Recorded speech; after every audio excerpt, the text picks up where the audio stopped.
معزز سامعین و ناظرین، السلام علیکم ورحمۃ اللہ وبرکاتہ۔ سامعین، آج میں آپ حضرات کے سامنے نجاستوں کا بیان کرنے کے لیے جا رہا ہوں کہ نجاستیں کتنی قسم کی ہوا کرتی ہیں اور ان کے احکام کیا ہیں اور کون کون سی چیزوں کو نجاست کہتے ہیں اور ان میں مسائل کیا کیا آخذ ہوتے ہیں۔ تو پیارے، سب سے پہلے میں آپ کو یہ بتاؤں کہ نجاست کے معنی ناپاکی کے ہیں، اور نجاست دو قسم کی ہوا کرتی ہے، ایک نجاست غلیظہ اور دوسری نجاست خفیفہ۔ اب میں آپ کو یہ بتاؤں کہ نجاست غلیظہ کسے کہتے ہیں؟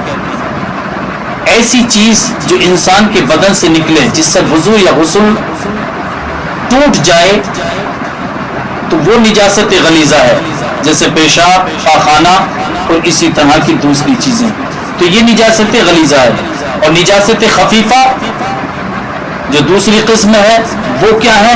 یعنی وہ جانور جو حلال ہیں ان کا پیشاب اور ان کا گوبر وغیرہ یہ نجاست خفیفہ میں آتی ہیں۔ تو پیارے، آج میں آپ کے سامنے نجاست غلیظہ کے احکام جو ہیں ان کو بتانے کے لیے جا رہا ہوں کہ آخر آپ کے جسم پر یا آپ کے کپڑوں پر نجاست غلیظہ اگر لگ جائے تو کتنا لگنے پر کیا حکم ہے، اور پھر اس کے لگے رہنے پر نماز ہوگی یا نہیں ہوگی، تو وہی میں آپ کی سماعتوں کے حوالے کرنے کے لیے جا رہا ہوں۔ تو پیارے سامعین ناظرین، نجاست غلیظہ اگر انسان کے بدن یا کپڑے پر 1 درہم سے زیادہ لگ جائے، 1 درہم سے زیادہ اگر لگ جائے انسان کے بدن یا کپڑے پر، تو اس کا پاک کرنا فرض ہے۔ اگر آپ نے بغیر پاک کیے نماز پڑھی تو نماز ہرگز نہیں ہوگی۔ اگر 1 درہم سے زیادہ لگ جائے اور اگر 1 درہم کے برابر ہے تو اس کا پاک کرنا واجب ہے۔ اگر آپ نے بغیر پاک کیے نماز پڑھی تو نماز مکروہ تحریمی واجب الاعادہ، اور ایسی نماز کا دوبارہ پڑھنا واجب ہوتا ہے۔ اور اگر 1 درہم سے کم ہے نجاست غلیظہ تو اس کا پاک کرنا سنت ہے۔ اگر بغیر پاک کیے نماز پڑھی تو نماز تو ہو جائے گی، لیکن خلاف سنت ہوگی، جس نماز کا دوبارہ پڑھنا بہتر ہے۔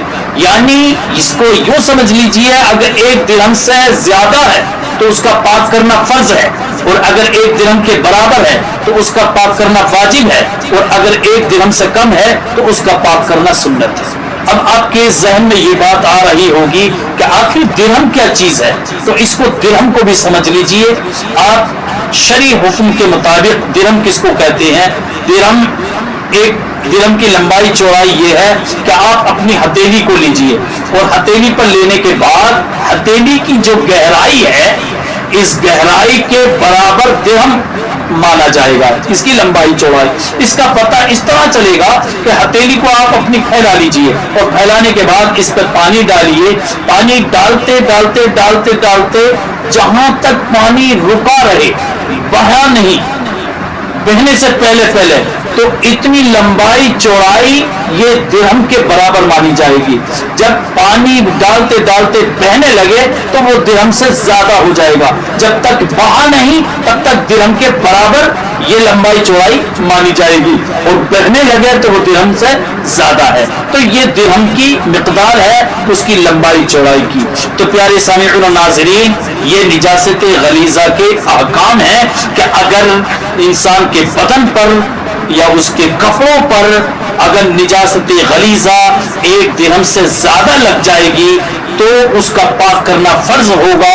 بغیر پاک کیے اگر نماز پڑھی تو وہ نماز ہرگز نہیں ہو سکتی، اور اگر درہم کے برابر نجاست غلیظہ لگ جائے تو اس کا پاک کرنا واجب ہوگا۔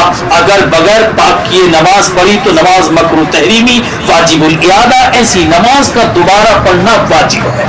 اور اگر درہم سے کم ہے تو نماز تو ہو جائے گی بغیر پاک کیے ہوئے، لیکن خلاف سنت ہوگی جس نماز کا دوبارہ پڑھنا بہتر ہے۔